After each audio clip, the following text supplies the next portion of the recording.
अगर यहां केस चलेगा तो फिर फेयर ट्रायल पॉसिबल नहीं है, क्योंकि एसआईटी कंस्टिट्यूट होकर 10 महीना हो गया है। आज तक महाराष्ट्र गवर्नमेंट उसमें आगे स्टेप अहेड नहीं ले रही है।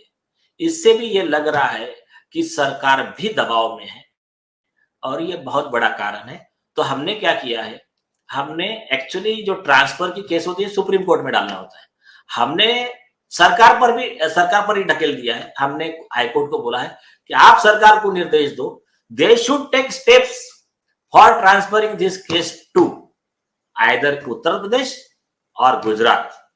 तो ये हमारी प्रेयर है। सरकार क्यों दबाव में है? अभी सरकार क्यों दबाव में है? महाराष्ट्र सरकार क्यों दबाव में है? क्या चाहती है भाई? उनके तो अपोनेंट हैं, क्यों दबाव में क्यों है? तो क्या ये अंडरहैंड डीलिंग चल रही है? ये आप सरकार से पूछिए सवाल, अभी इसका तो जवाब मैं नहीं दे सकता। सरकार ये बताए कि 9 महीने 10 महीने से इतने क्लियर सबूत होने के बाद में आदित्य ठाकरे को अरेस्ट क्यों नहीं किया, डिनो मोरिया, सूरज पंचोली पे कार्रवाई क्यों नहीं की? आज जो प्रधानमंत्री कार्यालय से जो ग्रीन सिग्नल मिला है या सीबीआई को आपकी प्रति जो भेजी गई है और उनको कहा गया है कि आप इसको रिस्पॉन्ड करिए, क्या उसके बाद आपको लगता है कि महाराष्ट्र सरकार भी एक्शन में आएगी या उनकी भी एसआईटी कुछ आगे बढ़ेगी? वरना उनको डर होगा कि सब अगर प्रधानमंत्री कार्यालय पहुंच रहा है तो महाराष्ट्र सरकार की एसआईटी के बारे में भी आपका कंप्लेंट जा सकता है। क्या आप इनके भी बारे में बोलिए कि कुछ नहीं कर रही है? नहीं, महाराष्ट्र सरकार के खिलाफ तो हाईकोर्ट में गई है ना, वो कोई विषय नहीं है। लेकिन फिर भी हमारा कहना है कि इसका जो केस है ना, फेयर ट्रायल उधर ही पॉसिबल है, मुंबई में पॉसिबल नहीं है। ये लोग गुंडागर्दी करते हैं, गांव को धमकाना, उसमें किसी को मारा पीटी करना, किसी को मैनेज करना। तो ये हमारा स्टैंड है वहां पर कोर्ट में। अच्छा, हमारे कुछ दर्शक कह रहे हैं कि आपका ये ट्रायल जो है ये बिल्कुल ठीक चल रहा है, लेकिन ये महाराष्ट्र में ठीक है, महाराष्ट्र से ट्रांसफर कर दिया जाए, उत्तर प्रदेश में कर दिया जाए। और वो एक थोड़ा सा सरकाज़्म है उसमें, वो लिख रहे हैं कि उत्तर प्रदेश में गाड़ी पलट जाती है। तो गाड़ी पलट जाती है। हालांकि मैं इसके पक्ष, इस तरह के बयान के पक्ष में नहीं हूं। मैं समझता हूं कि हमारे जो दर्शक हैं या जो एसएसआर के प्रशंसक हैं वो बहुत नाराज हैं, गुस्से में हैं, तो वो चाहते हैं कि न्याय मिले। क्या कहेंगे आप? कहीं ये तो नहीं है दिमाग में? देखिए, कानून हाथ में लेने का कोई जरूरत नहीं है। इंडिया का कानून बहुत स्ट्रांग है और मैं फ्रैंकली बता रहा हूं, मैं इस बात से नहीं सहमत हूं। ठीक है, लोग मुझे क्रिटिसाइज करेंगे, लेकिन सजा हमको उनको कानून के ही हिसाब से देनी है।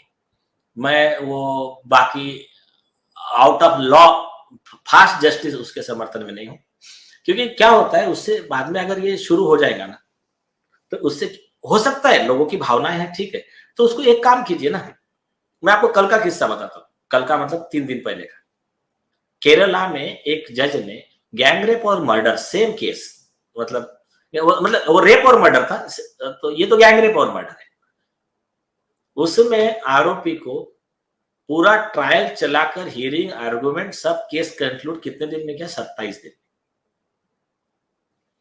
तो इसको ना न्याय आप फास्ट कीजिए, इसको फास्ट ट्रैक कोर्ट में, सुपर फास्ट ट्रैक कोर्ट में रखिए और इनको फांसी दीजिए।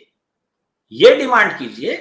लॉ हाथ में लेने के किसी भी चीज का समर्थन मत कीजिए। क्या होता है आज, ठीक है कि लोगों को लगेगा कि हमारे फेवर के लोग सत्ता में, कभी ऐसा भी समय आ सकता है कि पापी लोग भी सत्ता में आ जाए, तो फिर उस समय वो कई निष्पाप निर्दोष लोगों को भी वो तकलीफ दे सकते हैं। तो हमारा उद्देश्य यही रहना चाहिए कि कोई भी चीज कानून के हिसाब से, कानून के दायरे में ही चले। नहीं, लेकिन एक बात ये भी तो दृष्टांत रहे हैं इतिहास में, जब लोग निराश होने लगते हैं और उनको लगता है कि कानूनी रास्ते से ये लड़ाई नहीं जीती जा सकती है और हमें न्याय नहीं मिल रहा है, तो वैसी स्थिति में लोग परेशान भी होते हैं, नाराज भी होते हैं। और आपको याद होगा जब संभवतः नागपुर की ही वो घटना है, जब एक अक्कू यादव जैसे एक अपराधी को महिलाओं ने किस प्रकार से अदालत परिसर में उनकी जान ले ली थी। तो ये तो दृष्टांत रहे हैं जहां लोगों को लगता है कि न्याय नहीं मिल सकता है। और वो सैकड़ों की संख्या में महिलाएं थी और उसमें मुझे नहीं लगता है कि किसी महिला को उसको इस जुर्म के लिए कोई सजा भी हुई। नहीं, वो देखिए, वो ठीक है, जो हुआ था वो भी रेपिस्ट था, उसको महिलाओं ने कोर्ट में मारा था और सबको निर्दोष छोड़ दिया था कोर्ट ने, वो विषय अलग। लेकिन मेरे हिसाब से नहीं रखना चाहिए, जरूरत नहीं है और ऐसा नहीं करना चाहिए। मैं बताता हूँ, अब ये वर्ड खुद इन्होंने बोले हैं, मैं बताऊं क्या, ये वर्ड्स सुप्रीम कोर्ट का संविधान पीठ का जजमेंट है, कॉन्स्टिट्यूशन बेंच का, अनिता कुशवाहा का 2016 का 5 जज बेंच की पीठ बैठी थी। उन्होंने खुद कहा कि अगर आप लोगों को न्याय नहीं दोगे ना, तो लोग न्याय के लिए शॉर्टकट ढूंढेंगे and that will be the death nail for the justice delivery system. उसके जिम्मेदार आप रहोगे।